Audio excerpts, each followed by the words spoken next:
Welcome to the Demand Generation Club podcast, the first podcast dedicated exclusively to SaaS B2B demand gen secrets and best practices as shared by some of the top leaders in the industry.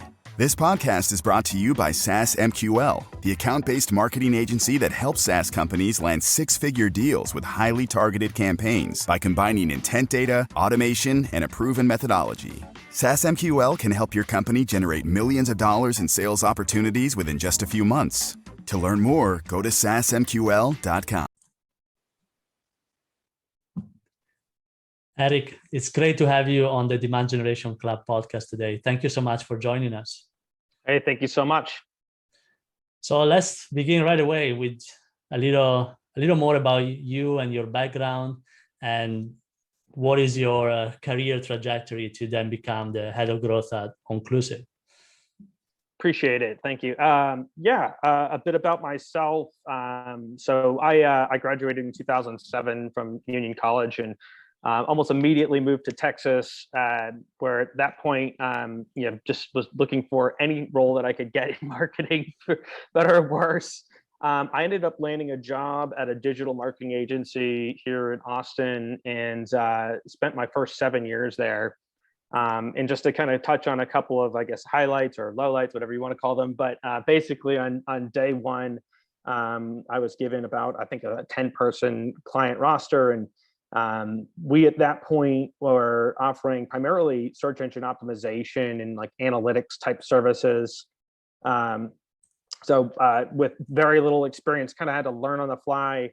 And kind of pick up all the nuances to SEO in 2007, 2008 timeline, which was very early on, I'd say, still at that point. So it was a fun experience. Fast forwarding like maybe 2 years there, we had started to introduce a lot more of like full service agency services. So things like paid search on like Google. Conversion rate optimization, content strategy, things of that nature. We started adding those kind of to the repertoire for the agency there. A couple years later, marketing automation started to hit the scene. So I'm going to guess this is around 2011, 2012, when I started to kind of get more of like an idea that like, hey, this demand generation thing is like a real thing. It's something that I'd like to learn more about. We started to see a lot of companies begin around that time tie those top of funnel metrics back down to what your kind of middle and bottom of funnel metrics, looking at things like how many MQLs and SQLs and opportunities in pipeline, and really starting to adopt more of that like demand generation waterfall framework there. And so that was something that I noticed, and I remember somewhere right around 2012 or so, 2013, when I went to my boss and I said, "Hey, we need to start to adopt and build some more like I don't even know if I knew the word demand generation at that point, but more of like these marketing automation services, and really start to offer things like email marketing, and really start to tie things back to bottom line results, so we're not just simply pointing at, hey, clicks and impressions and conversions every single day, because I still believe it. If you can show that bottom line impact, it's going to improve things like client retention. It's going to improve and allow for us to upsell new services, to our customers, and so that's what we did. And that was sort of like my first foray into demand generation. A couple of years later, I decided that it was time for a new challenge, and I wanted a little more ownership over the strategy, the budget, the execution, and the outcomes that I was building. And so after 7 years in the agency world, decided to make the jump to the client side, as we like to call it, and I joined a company called LifeSize. If you're not familiar with LifeSize, they're a video conferencing company. My first day that I joined LifeSize also happened to coincide with my first day. I took the evening MBA program at the University of Texas at Austin. So it was a fun day, to say the least. It was a very tiring day. One of the interesting things about Lifesize and kind of my time there was they were founded in the early 2000s.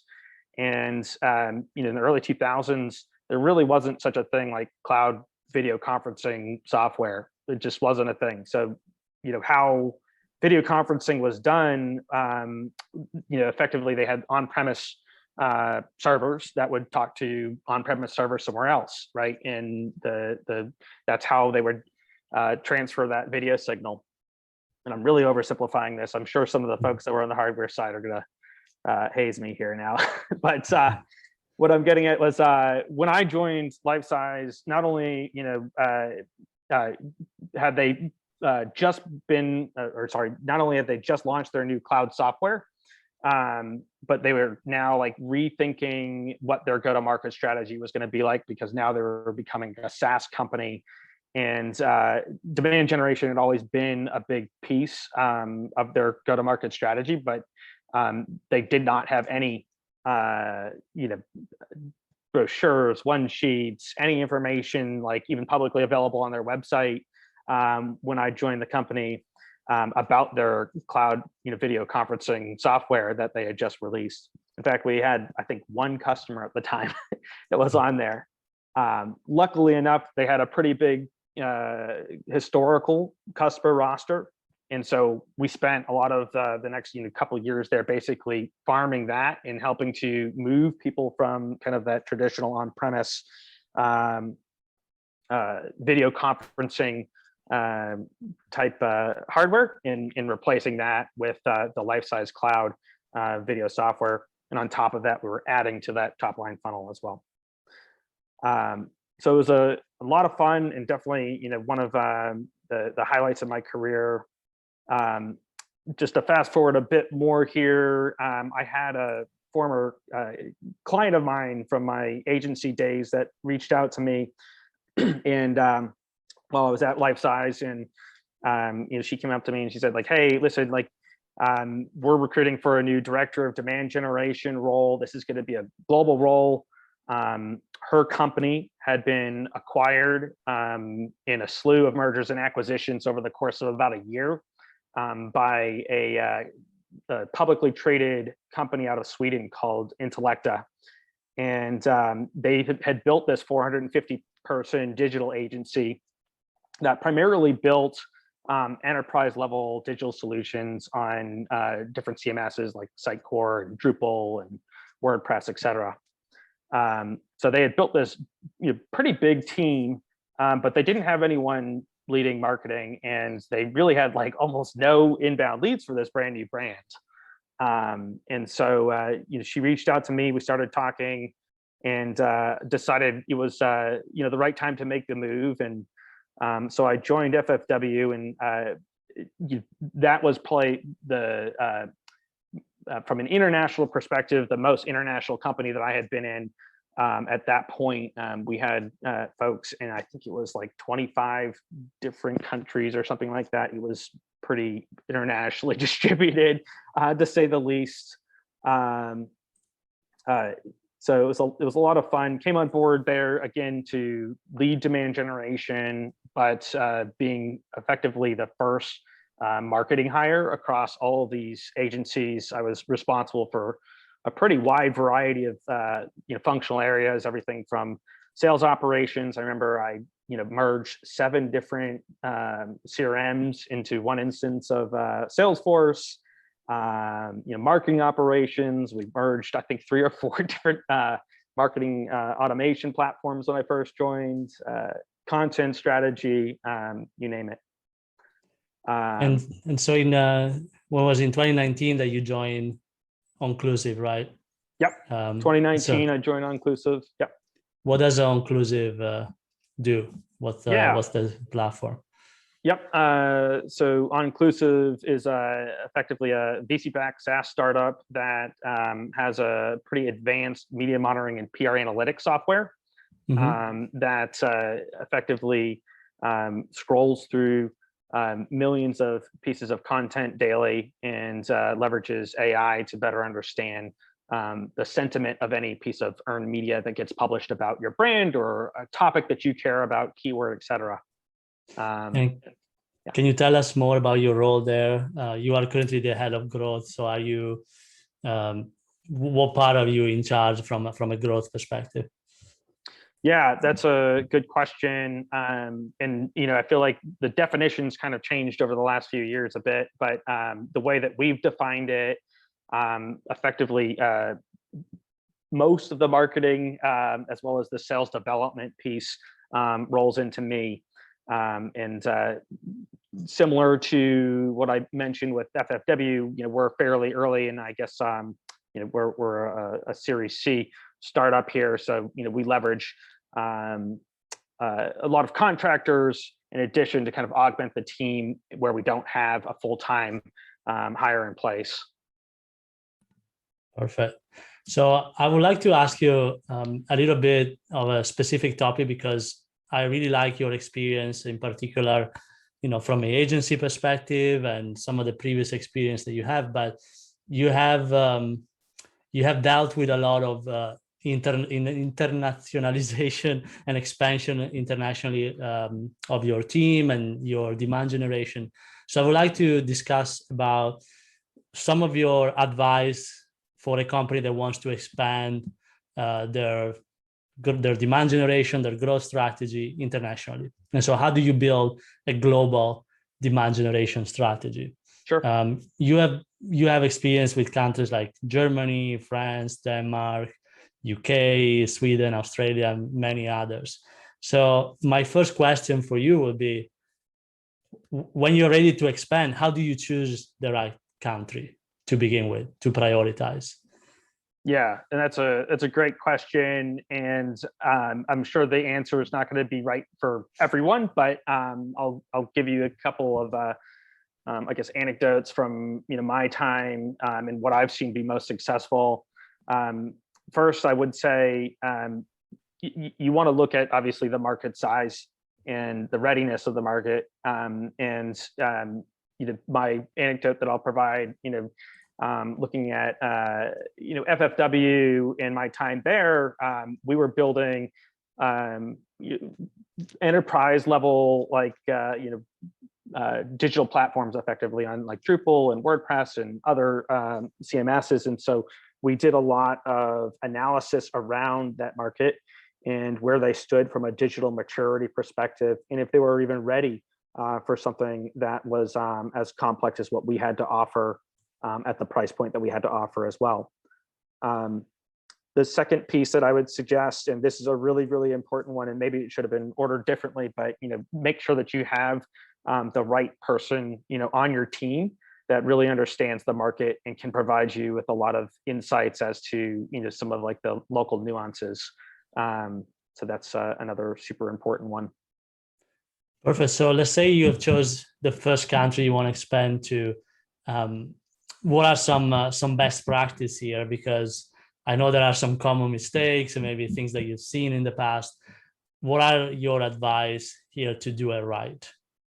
Yeah, that's a good question. So I mentioned really understanding the market, and what I would recommend and what we did was we hired someone who happened to in each of the countries that we had expanded to, we would hire someone who really understood the market and would basically be like that market expert for us. And so we could speak to them and they would help us with a variety of different things. So we'd call those like our country managers effectively. So they were managing the budget there, but as well as providing a lot of those insights as in terms of how ready was the market for a particular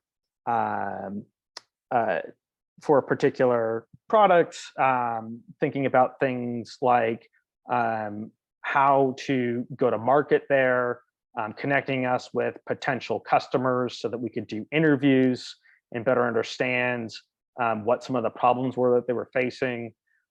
If you're lucky and you have like a couple of folks that can help, then that really does help quite a bit. I think one of the anecdotes that I shared earlier was Localization is extremely important. And this is an area where when we were first launching in a couple different markets, we were always super cognizant of, because, I had had an experience where, you produce some content in English and think that you have a well thought out white paper or asset, and then you just translate it, and the verbatim translation may not necessarily work for that target market, if that makes sense. And so you need to have someone that truly understands the nuances of the local language and can then help reframe some of the conversations so that it uses some of those the local dialect and things of that nature. Something you were mentioning in terms of during our conversation was that obviously translation is important, but it goes beyond that, right? It's also understanding what content might work and what maybe is not so hot in other countries, right? Even the whole topic of what you choose, right? Yeah, we had produced an asset about atomic design, which is a design theory, and we had produced it in English, and we had spoken to our local country manager in a couple different markets, and we had said, okay, here's what we're going to produce, this great white paper, and then we started to translate, started to localize it, shipped it out to a couple of markets. A few of them were like, this is amazing. We got to I think it was Denmark, and they said, well, we're not quite doing this at this point. They were I'd say ahead of the US in many respects, but that particular type of design theory wasn't something that their developers and designers had started to adopt at that point.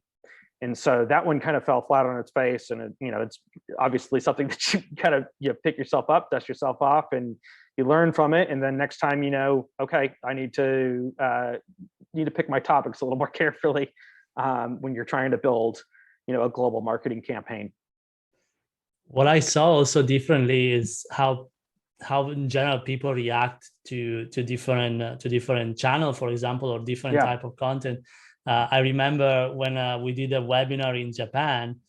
In US, typically we had a 50% of the people that registered that show up during the live webinar. In Japan was 95%. Like when people register in Japan, they attend.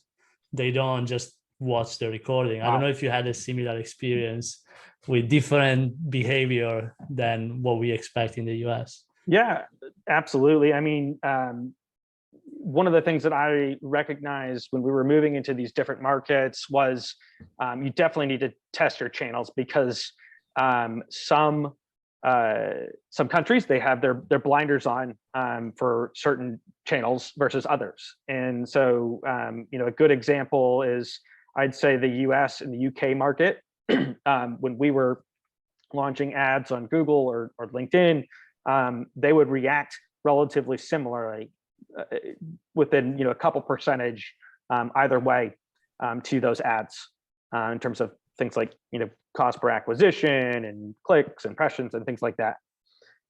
This is relative to the budgets, obviously, but when we would launch those exact same design, same ad, obviously different language, in Denmark, we would see a much different result. And I remember talking with our country manager at the time and a couple of the SDRs that were located in that local region. And I remember, like, what's going on? Like, why aren't we getting the clicks that we should be getting for the budget that we're spending?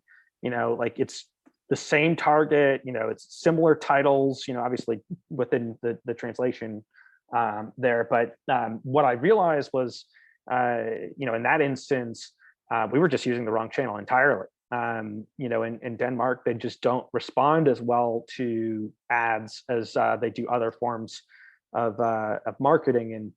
And when I started to dig a little bit deeper and unpeel a few of those layers, I realized that a lot of it had to do with how they do business in Denmark. Small country, small population. for one degree or another, people know each other. If they're in the space, they know each other, right? And particularly this particular market, which was really specific around Drupal and site core development in Denmark. They didn't want to have an ad display. They wanted to do business in person. They wanted to do things like lunch and learns and other types of like in-person events. And that's where when we started to test and try a couple different tactics and channels, we started to see a lot more success in that particular instance. So would you say that you have to basically test from scratch completely every country that you expand to? Because obviously you have your data in the US and you have the channels that are working with some level of predictability. Now you go to a new country. Are you starting from scratch every time? There's almost always going to be new channels for you to explore. I think we talked about this a little bit earlier, like for instance, in Germany, they don't always use LinkedIn. There's other platforms, and so yes and no. You can probably apply some of the learnings, but your metrics may look very, very different. And so absolutely, like the value behind testing and understanding what those different channels are is incredibly important. And so that leads me to the next question about obviously allocating budget, right? Because you're gonna probably have a specific pool of budget that you can allocate to each country. How do you approach that at the beginning, in particular when you don't have a ton of data on what works? Do you just divide it into like small tests across different channels, or how do you approach that? Yeah. So the way that we would roll out different countries and markets was we wouldn't do them all at the same time. Meaning, if I picked 5 or 6 countries and I said, okay, we're going to, produce great content in all 5 or 6, this month, I mean, we'd be so overwhelmed. We'd never be able to produce like a well thought out campaign. So we would set revenue targets by country, and we would roll out individual countries in that manner. So the budget would essentially be allocated based off of those revenue targets. So say, the global marketing budget is, $10,000 is really low, and we have 10 different markets. But, the US is $5,000 is their revenue target, then they would get half of the marketing budget. That's just for an example here, but you get what I mean by the basing the budget distribution, the allocation based off of the end result that we're trying to drive. No, that makes sense. But obviously, a lot of the budget goes into hiring and recruiting, I expect.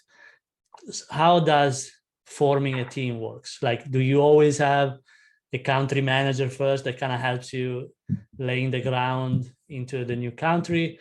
Or do you start from a sales rep, an SDR, or you hire a marketing coordinator? Tell us a little more. What's your strategy here?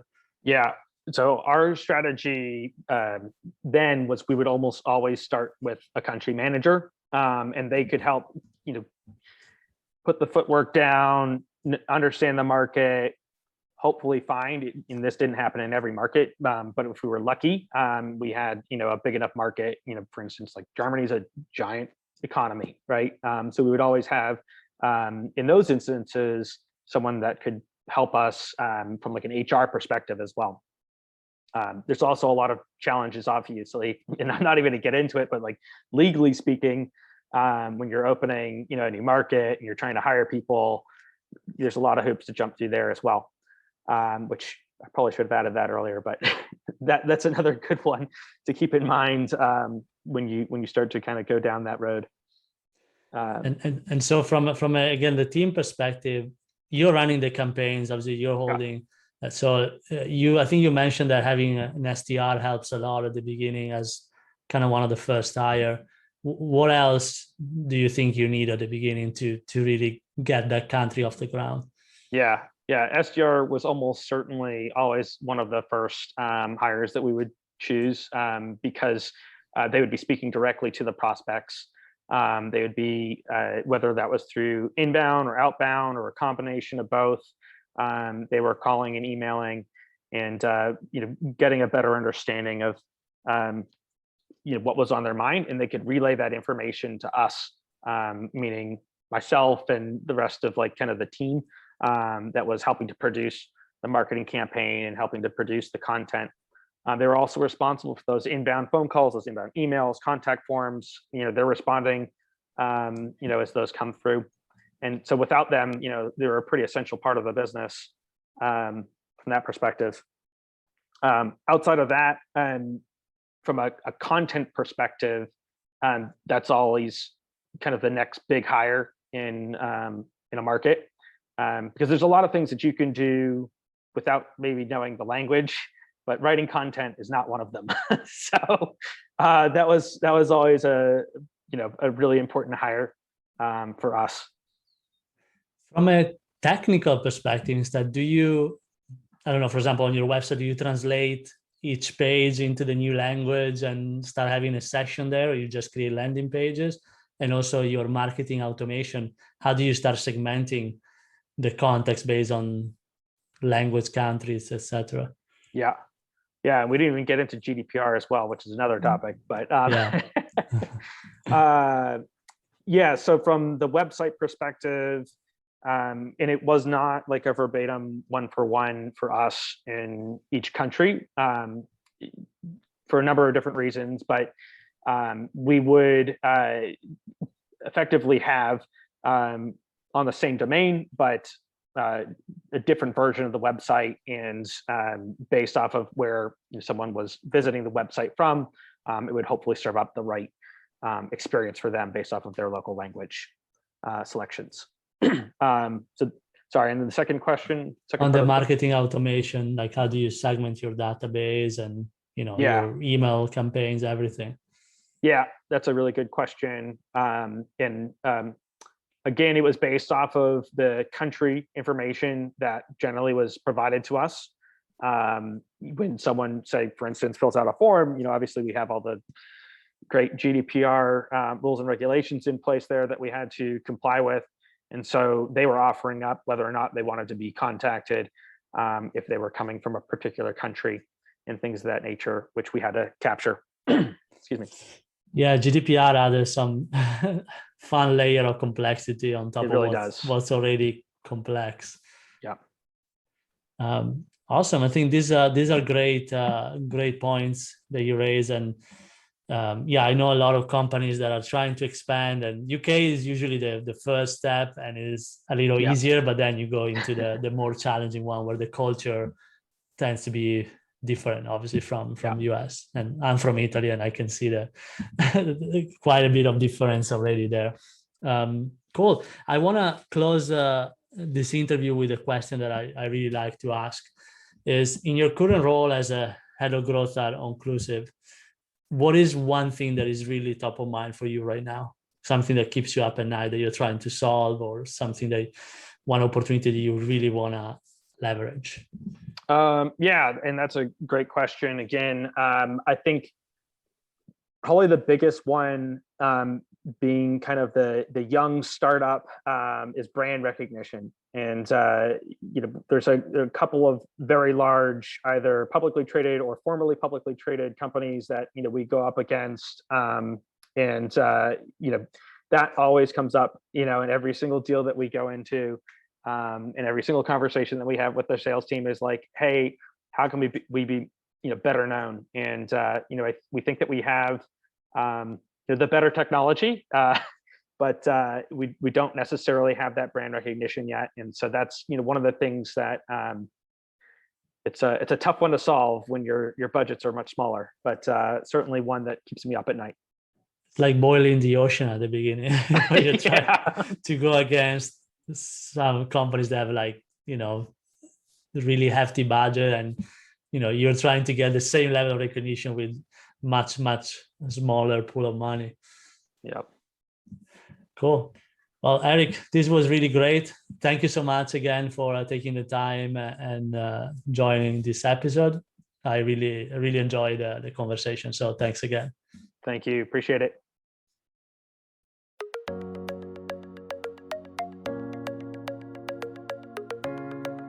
That's a wrap for today's episode of the Demand Generation Club podcast.